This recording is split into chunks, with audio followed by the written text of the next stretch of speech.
Ready है। Ready है तो सर, रेडी सर। सर रुको अभी सर।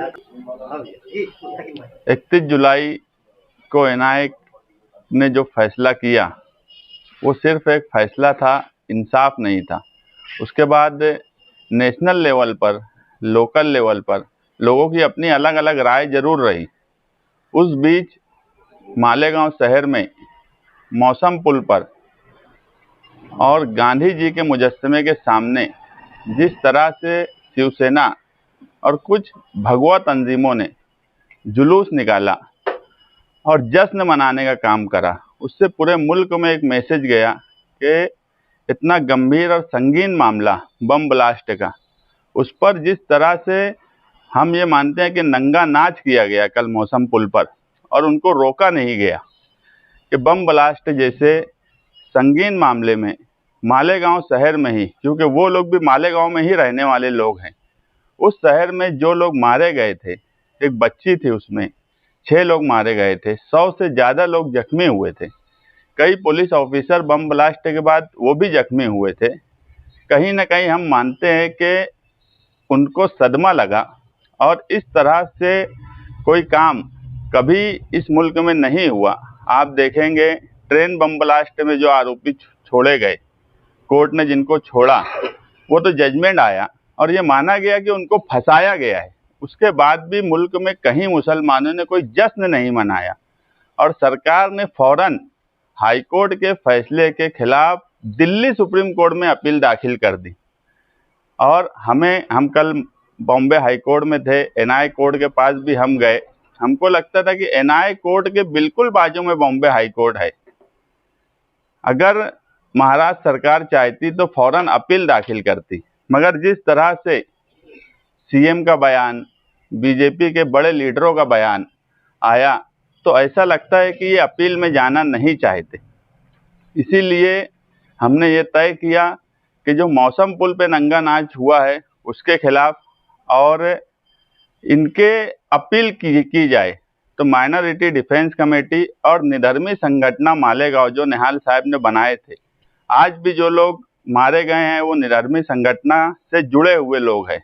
तो हम उनको पीर को 12 बजे एडिशनल कलेक्टर ऑफिस में मरे हुए जो लोग थे, जो शहीद हुए थे, उनके फोटो के साथ हम उनसे सवाल करेंगे सरकार से, अगर पीर तक हाईकोर्ट में अपील दाखिल नहीं हुई, कि क्या बम अपने आप भिक्कू चौक आया था, पूना से आया था कि इंदौर से आया था, खुद चल के गाड़ी आई थी क्या। अभी तक जजमेंट एनआईए का नहीं आया, मगर ये बात मानी गई कोर्ट ने कि बम ब्लास्ट हुआ था, भिक्कू चौक में हुआ था, इतने लोग मारे गए, उनको हर्जाने के तौर पे कुछ पैसा देने की भी बात बोली गई। सिर्फ सबूत नहीं होने की बुनियाद पर सजा नहीं सुनाई गई, बेनिफिट ऑफ डाउट दिया गया। ये नहीं बोला गया कि इनको फंसाया गया है। सिर्फ एजेंसियां जो है, और हमको पहले दिन से, जब से एनआईए के पास ये चौकसी आई 2016 में, जिस तरह से मालूमात मिल रही थी कि एनआईए खुद दबाव बना रही है गवाहों पर कि साध्वी प्रज्ञा सिंह, कर्नल पुरोहित, इन जैसे लोगों पर के खिलाफ गवाही ना दी जाए। जब एजेंसी जो चौकसी करके न्यायालय में अपनी बात रखती है, जब उनके ही ताल्लुक से ये बातें आने लगी कि वो दबाव बना रहे हैं, तो इंसाफ मिलने वाला नहीं था। मगर उसके बाद भी हम एक उम्मीद से थे कि जिस तरह से साध्वी प्रज्ञा सिंह ठाकुर की गाड़ी मिली, उस वक्त जो चेसी नंबर बोला जाता था, एटीएस के चीफ हेमंत करकरे साहब ने स्पेशल इन्वेस्टिगेशन करके वो चेसी नंबर निकाला था और एटीएस की चार्जशीट में वो चेसी नंबर है। उसके बाद कर्नल पुरोहित और साध्वी प्रज्ञा सिंह, इनकी कॉल रिकॉर्डिंग भी निकाली गई।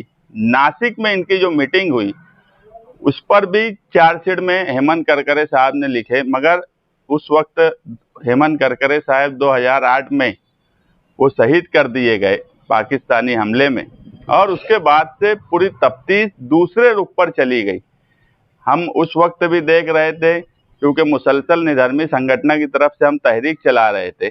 हमें ये भी पता है कि ये कड़ी बहुत दूर जाकर मिल रही थी, कुछ ऐसे लीडरों से जो आज बड़े बड़े ओहदे पर हैं, उनसे भी ये कड़ी मिल रही थी। मगर पूरी इंक्वायरी को इस तरीके से कोर्ट में पेश किया गया कि सबूत नहीं मिले। ऐसे संगीन मामले में अगर एजेंसियां इस तरह से काम करेंगी और एजेंसी में बैठे हुए लोग, अगर मुंबई ट्रेन बम ब्लास्ट हुआ और वो लोग निर्दोष थे तो फिर दोषी कौन था? मालेगांव ब्लास्ट में अगर ये लोग सबूत नहीं होने की वजह से छूट गए तो फिर दोषी कौन है? अगर ऐसे संगीन मामले में भी सरकार में बैठी हुई एजेंसियां सही इंक्वायरी नहीं करेंगी तो क्या सरकार इनको लाखों करोड़ों इन एजेंसियों पे सिर्फ इनको बैठकर खिलाने के लिए दे रही है क्या?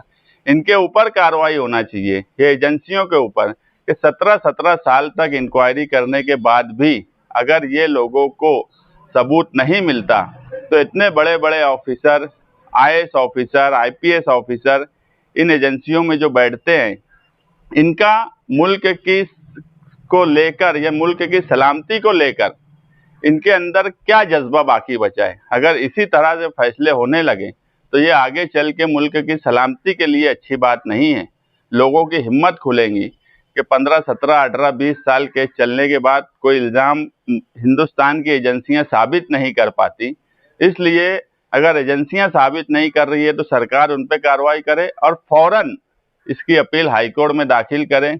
हमें आज भी उम्मीद है कि उस वक्त जो हिंदुस्तान को एक भगवा दहशतगर्द इस मुल्क में हैं और जो नासिक में मीटिंग हुई थी, वो मीटिंग ही हिंदू राष्ट्र के नाम पे थी। ये पूरा मामला कहीं ना कहीं धर्म से जोड़कर ही किया गया। हम ये बात मानते हैं कि किसी धर्म में, वो हिंदू हो, मुसलमान हो या कोई भी हो, धर्म ये नहीं सिखाता, मगर वो हिंदू का मजहब हो कि मुसलमान का मजहब हो, धर्म का सहारा जरूर लिया जाता है। कुछ ऐसे लोग हैं जो धर्म के सहारा लेकर इस तरह की आतंकवाद करते हैं और ऐसे लोगों को सजा मिलना चाहिए। यहीं हम चुप नहीं बैठेंगे।